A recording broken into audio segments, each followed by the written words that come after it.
Assalamualaikum. Bismillahirrahmanirrahim. Assalamualaikum warahmatullahi wabarakatuh.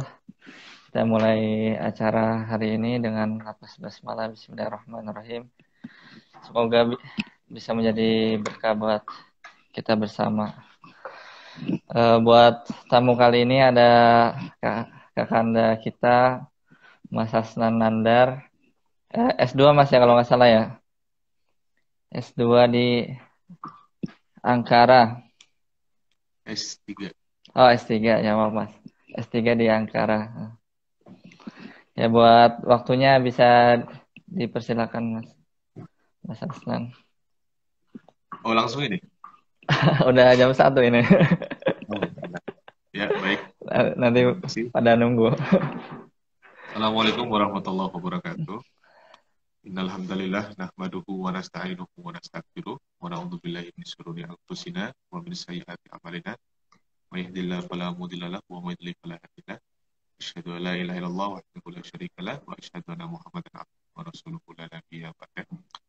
Pertama, marilah kita selalu panjatkan puji syukur atas kehadiran Allah Subhanahu wa taala yang senantiasa melimpahkan rahmat, karunia, serta hidayah kepada kita bersama. Salawat serta salam tak lupa kita aturkan kepada Nabi Muhammad SAW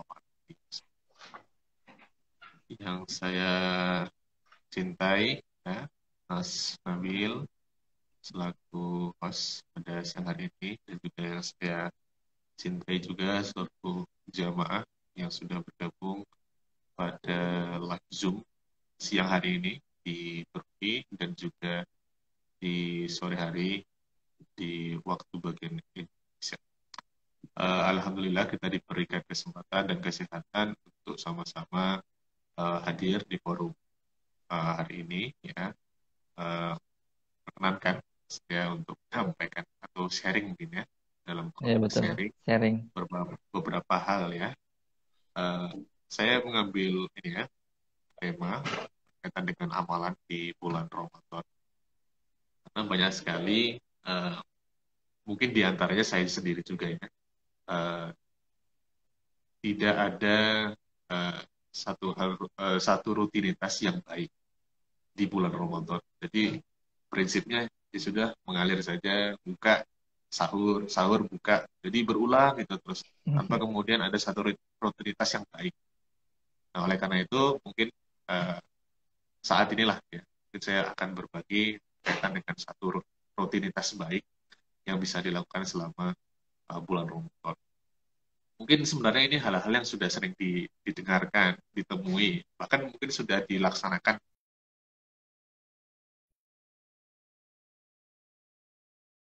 baiknya. Ya.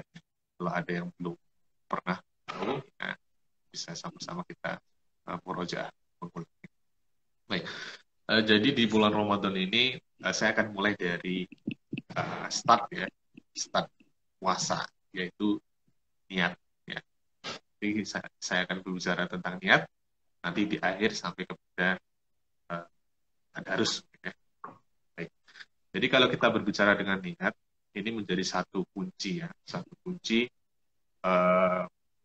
bagaimana amal atau perbuatan setelahnya itu bisa diterima atau tidak bisa diterima. Hanya dari sebuah niatnya saja. Ya. Jadi ini mungkin sesuatu hal yang sederhana, sesuatu hal yang mungkin kita sering lupakan, tapi ternyata impact-nya itu betul-betul besar ya untuk satu perbuatan. Misalkan kalau kita berpuasa, ya niatnya untuk eksistensi, ya, untuk mencari pengakuan dari manusia, ya tentu itu akan nol nilainya. Nah, berbeda kalau niat ini ya kita peruntukkan untuk Allah Subhanahu Wa Taala semata-mata menjalankan perintah dan mencari ridhonya.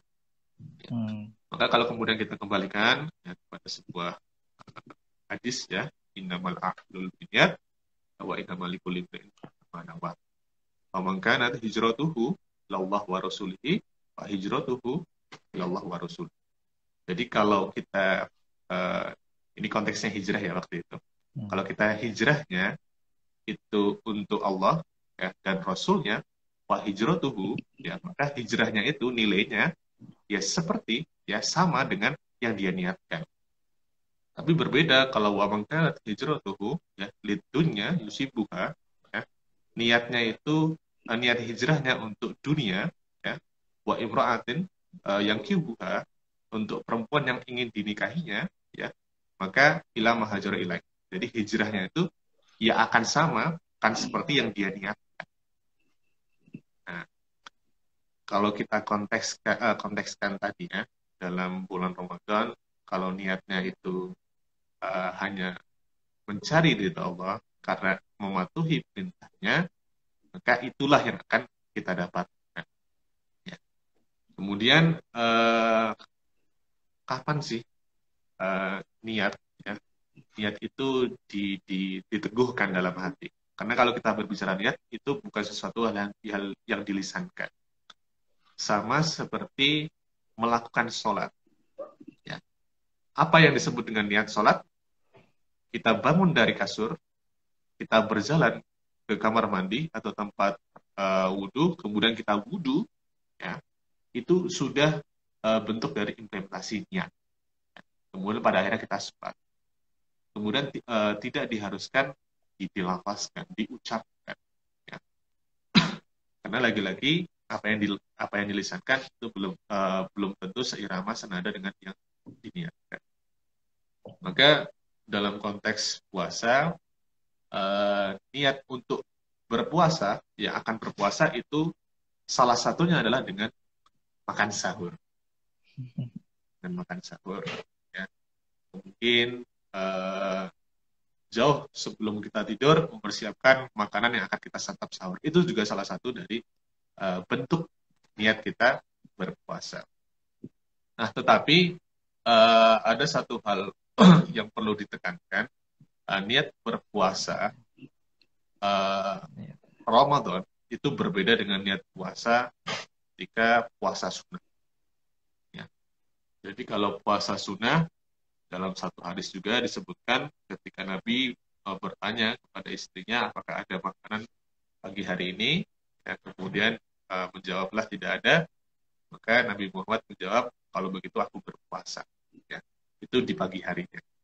Tetapi kalau puasa Ramadan, niat untuk berpuasanya itu bukan pada pagi harinya, ya, tapi kemudian minal lail qoblal fajar, di malam hari di sebelum fajar. Jadi tadi mungkin paling pas ya jam 2, jam 1 ataupun sebelumnya kita sudah niatkan men-set alarm, mempersiapkan makanan untuk nanti paginya kita sahur. Jadi seperti itu.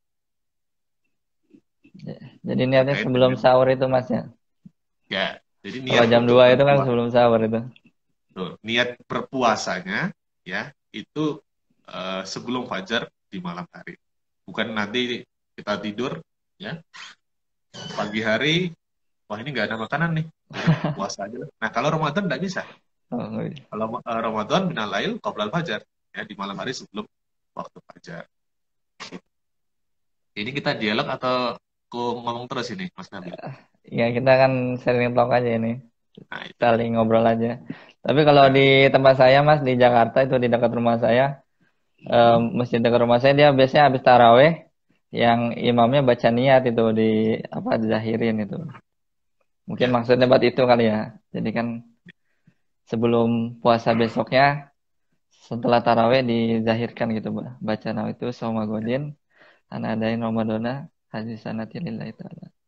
Ya, semangatnya itu kan semangat untuk berjamaah ya. Oh, kita besok ini berpuasa nih.